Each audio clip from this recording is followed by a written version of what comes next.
ಪ್ರಿಯರೇ ನಮಸ್ಕಾರ. ಚಾನಲ್ಗೆ ಸಬ್ಸ್ಕ್ರೈಬ್ ಮಾಡಿಲ್ಲ ಅಂದ್ರೆ ಸಬ್ಸ್ಕ್ರೈಬ್ ಮಾಡಿ. ಬನ್ನಿ ಕತೆ ಕೇಳೋಣ.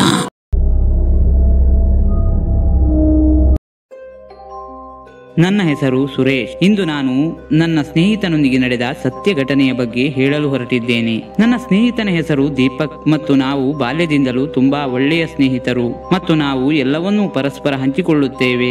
ನಾವು ಕಾಲೇಜಿಗೆ ಬಂದಾಗ ದೀಪಕ್ ತಾನು ತುಂಬಾ ಪ್ರೀತಿಸುತ್ತಿದ್ದ ಹುಡುಗಿಯೊಂದಿಗೆ ನಿಶ್ಚಿತಾರ್ಥ ಮಾಡಿಕೊಂಡನು. ಅವನು ಹೀನಾ ಎಂಬ ತನ್ನ ಪ್ರೇಯಸಿಯನ್ನು ತುಂಬಾ ಪ್ರೀತಿಸುತ್ತಿದ್ದನು ಮತ್ತು ಇಬ್ಬರು ರಾತ್ರಿ ಇಡೀ ಮೊಬೈಲ್ನಲ್ಲಿ ಮಾತನಾಡುತ್ತಿದ್ದರು.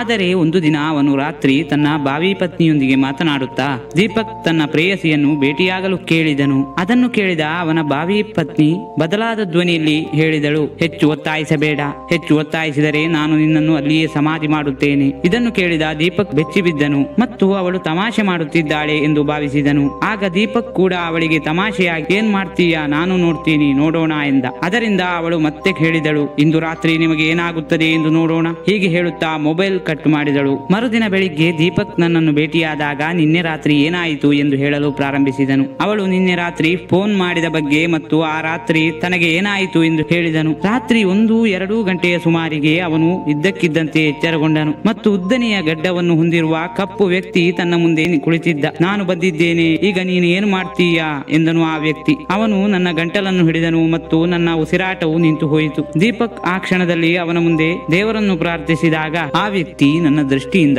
ಮರೆಯಾದನು. ಅವನು ಹೇಳಿದ ಮಾತು ಕೇಳಿ ನನಗೆ ತುಂಬಾ ಆಶ್ಚರ್ಯವಾಯಿತು. ಇದು ಹೇಗೆ ಸಾಧ್ಯವಾಯಿತು? ಮರುದಿನ ದೀಪಕ್ ಮತ್ತೆ ತನ್ನ ಪ್ರೇಯಸಿಯೊಂದಿಗೆ ಮೊಬೈಲ್ ನಲ್ಲಿ ಮಾತನಾಡುತ್ತಾ, ನಿನ್ನೆ ರಾತ್ರಿ ನೀನು ನನಗೆ ಏನು ಅಸಂಬದ್ಧ ಹೇಳುತ್ತಿದ್ದಿ ಎಂದು ಕೇಳಿದನು. ಇದು ಹೇಗೆ ಸಂಭವಿಸಲು ಸಾಧ್ಯ ಎಂದು ಅವನ ಪ್ರೇಯಸಿ ಕೇಳಿದಳು. ಆದರೆ ನಾನು ನಿನ್ನೆ ಕರೆ ಮಾಡಲಿಲ್ಲ. ಇದನ್ನು ಕೇಳಿದ ದೀಪಕ್ ಅಚ್ಚರಿಗೊಂಡ. ಹಾಗಾದರೆ ನಿನ್ನೆ ರಾತ್ರಿ ಫೋನ್ ಮಾಡಿದ್ದು ಯಾರು? ತಕ್ಷಣ ಫೋನ್ ಡಿಸ್ಕನೆಕ್ಟ್ ಮಾಡಿದ. ಅದೇ ಸಮಯಕ್ಕೆ ದೀಪಕ್ ತನ್ನ ಮಾವನಿಗೆ ಅನಾರೋಗ್ಯವಿದೆ ಮತ್ತು ನಾಳೆ ಅವರ ಮನೆಗೆ ಹೋಗಬೇಕು ಎಂದು ಹೇಳಿದನು. ಮರುದಿನ ನಾವಿಬ್ಬರು ತಯಾರಾಗಿ ದೀಪಕ್ನ ಮಾವನ ಮನೆಗೆ ಹೋದೆವು. ನಾವು ಬಾಗಿಲು ತಟ್ಟಿದಾಗ ಅವನ ಭಾವಿ ಪತ್ನಿ ಅವನ ಮುಂದೆ ನಿಂತು, ನೀನು ಮತ್ತೆ ಬಂದ್ಯಾ? ನೀನು ಒಳಗೆ ಹೆಜ್ಜೆ ಹಾಕಿದರೆ ನಾನು ಇಲ್ಲಿರುವ ಬಿಯರ್ ಬಾಟಲ್ ನಿಂದ ನಿನ್ನ ತಲೆಗೆ ಹೊಡೆದು ಸಾಯಿಸಿ ಬಿಡುತ್ತೇನೆ ಎಂದು ಬದಲಾದ ವ್ಯಕ್ತಿಯ ಧ್ವನಿಯಲ್ಲಿ ಹೇಳುತ್ತಿದ್ದಳು. ನೀನು ಏನು ಹೇಳುತ್ತಿದ್ದೀಯಾ ಎಂದು ದೀಪಕ್ ಕೇಳುತ್ತಾ ಅವನು ಮನೆಯೊಳಗೆ ಕಾಲಿಟ್ಟ ತಕ್ಷಣ ಅವನ ಭಾವಿ ಪತ್ನಿಯು ಗೋಡೆಗೆ ನೇತು ಹಾಕಿದ್ದ ಚಿತ್ರವನ್ನು ಕೆಳಗಿಳಿಸಿ ದೀಪಕ್ನ ತಲೆಗೆ ಹೊಡೆದಳು. ಅವನ ತಲೆಯಿಂದ ರಕ್ತ ಹರಿಯತೊಡಗಿತು. ದೀಪಕ್ನ ಮಾವ ಮತ್ತು ಸೋದರ ಮಾವ ತನ್ನ ಅಳಿಯನನ್ನು ಹಿಡಿದು ಕೂರಿಸಿದರು. ಆಗ ಆತನ ಸಹೋದರರು ದೀಪಕ್ ತಲೆಗೆ ಬ್ಯಾಂಡೇಜ್ ಕಟ್ಟಿದರು. ಹೀನಾ ದುಷ್ಟಶಕ್ತಿಯ ವಶದಲ್ಲಿದ್ದಾಳೆ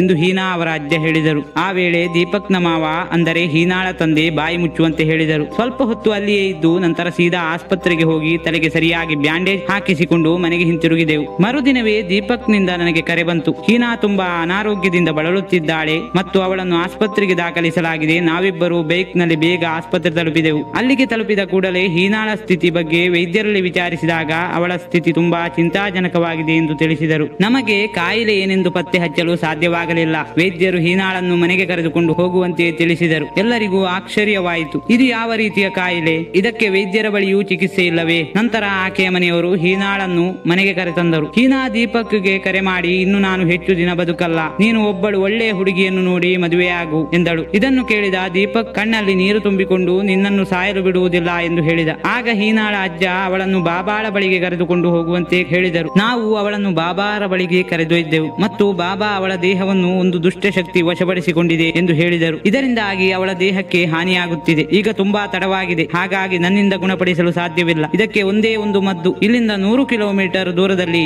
ದರ್ಗಾ ಇದೆ, ಅದಕ್ಕೆ ಅಲ್ಲಿ ಮದ್ದು ಸಿಗಬಹುದು ಬಾಬಾ ಹೇಳಿದರು. ಆಕೆಯನ್ನು ಹೆಚ್ಚು ಪ್ರೀತಿಸುವ ವ್ಯಕ್ತಿ ಮಾತ್ರ ಅವಳೊಂದಿಗೆ ಹೋಗಬೇಕು. ನಾನು ಹೋಗುತ್ತೇನೆ ಎಂದ ದೀಪಕ್. ರಾತ್ರಿ 2 ಗಂಟೆಗೆ ದೀಪಕ್ ಮತ್ತು ಹೀನಾ ಇಬ್ಬರು ಬೈಕ್ ನಲ್ಲಿ ಹೊರಟರು. ಆದರೆ ಅರ್ಧ ಗಂಟೆಯ ನಂತರ ಯಾರೋ ದೀಪಕ್ ಮತ್ತು ಹೀನಾಗೆ ಅಪಘಾತವಾಗಿದೆ ಮತ್ತು ಅವರು ಸಾವನ್ನಪ್ಪಿದ್ದಾರೆ ಎಂದು ಫೋನ್ ಕರೆ ಮಾಡಿ ಹೇಳಿದರು. ಇದನ್ನು ಕೇಳಿ ನಾನು ಅಳಲು ಪ್ರಾರಂಭಿಸಿದೆ ಮತ್ತು ಮನಸ್ಸಿಗೆ ಬಹಳ ದುಃಖವಾಯಿತು. ನನ್ನ ಆತ್ಮೀಯ ಸ್ನೇಹಿತ ಈ ಜಗತ್ತಿನಲ್ಲಿ ಇನ್ನಿಲ್ಲ.